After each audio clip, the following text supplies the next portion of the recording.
Hello, today we're going to be talking about the Alabama Virtual Library. Now, the Alabama Virtual Library is a group of resources that are provided by the state for access. It can be accessed from home, but it's also accessible for schools and libraries throughout the state.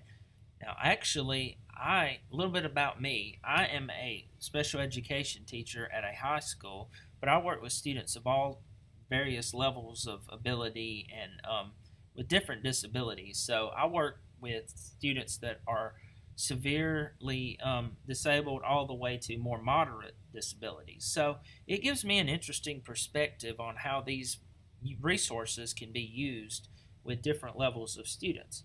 Now, I really am going to talk a little bit today about the different databases that are on the Alabama Virtual Library.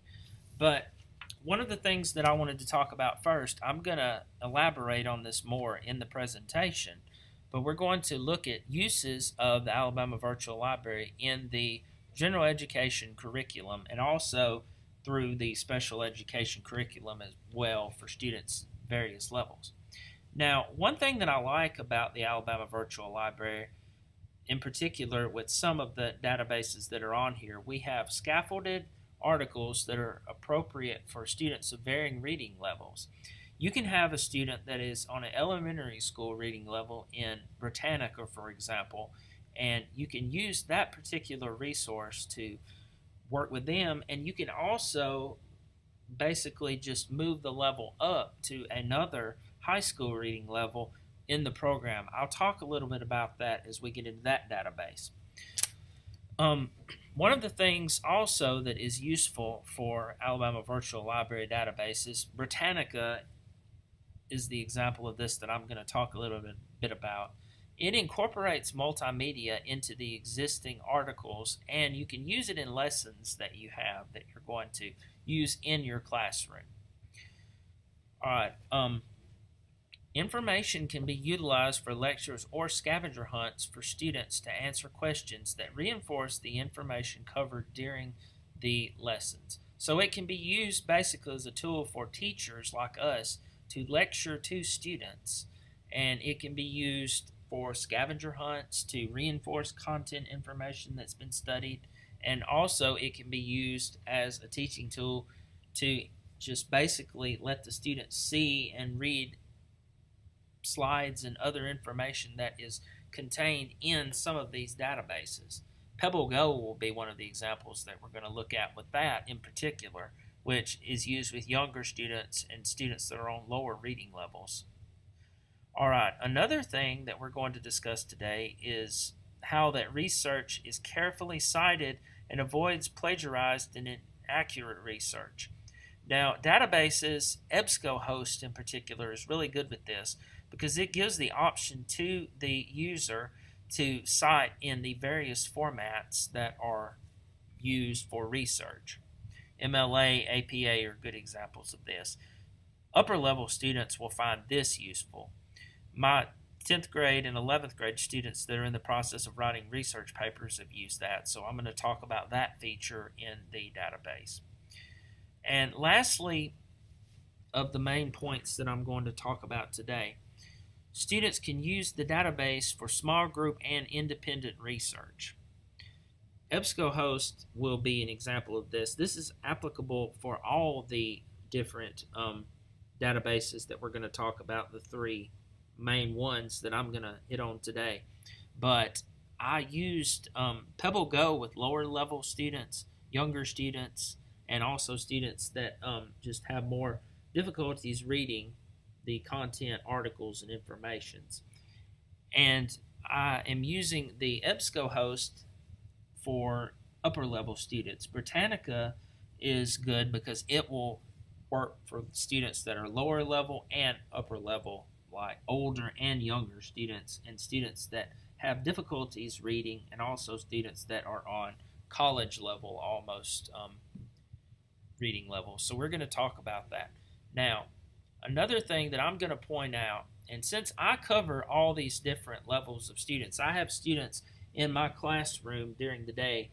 Some of them are on third grade reading levels. Some of them are actually almost on college reading levels because I teach 10th grade. they struggle with different things, such as math, and like they also struggle with science and just reading comprehension. Now, I think for me personally, I addressed a few of these standards that we're going to talk about, but I looked through the 10th grade standards and I tried to pull some, for example, to show you, the viewer of this particular film, about how that it can be used on various levels. So, and I mean, it hits on a lot of different standards. This came straight from the Alabama Curriculum Guide. Um, One of the 10th grade standards, for example, is to read and comprehend literary nonfiction at the high end of the 8th through ninth grade text complexity band independently and proficiently. I've used articles from Britannica since starting this particular course, and I've worked with my students that are lower reading level in the AAA classroom, and I've been really had good success providing them with some of the articles, for example, about the founding fathers, letting them look at how they're similar and different in compare and contrast graphic organizers. Students are able to identify relevant information that they can find in their research, and also they can paraphrase and document sources to avoid plagiarism. Plagiarism is becoming a predominant concept that's being studied in English classes now. It's also useful for students that are writing research paper in science and social studies areas, but English is an important class that students need to understand why documenting sources is important, because plagiarism will get them in trouble later on. Another thing that is discussed are using appropriate strategies to cite sources. That's covered in the databases. I really liked how EBSCOhost provides the citation on the side of the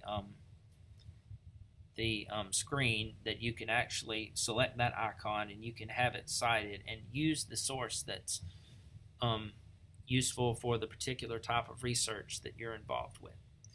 Okay, for social studies, one of the standards that I selected, and I just picked this as an example of some I looked at today, was describe the relations of the United States with Britain and France from 1781 to 1823. Now, we did a search on the other video that I made about the War of 1812. Now, that would be just an example of something that a student could look up. We'll talk about that information, and we'll look at that again in EBSCOhost. We'll revisit it very briefly, but I recommend going back and looking at my other film that I've made if you have any questions about this. But I went more in depth about like creating files and stuff. But for this particular film, we're just going to briefly look at how that this sort of information can be just found on EBSCOhost on that database, and it can be used for students. So we're going to start at the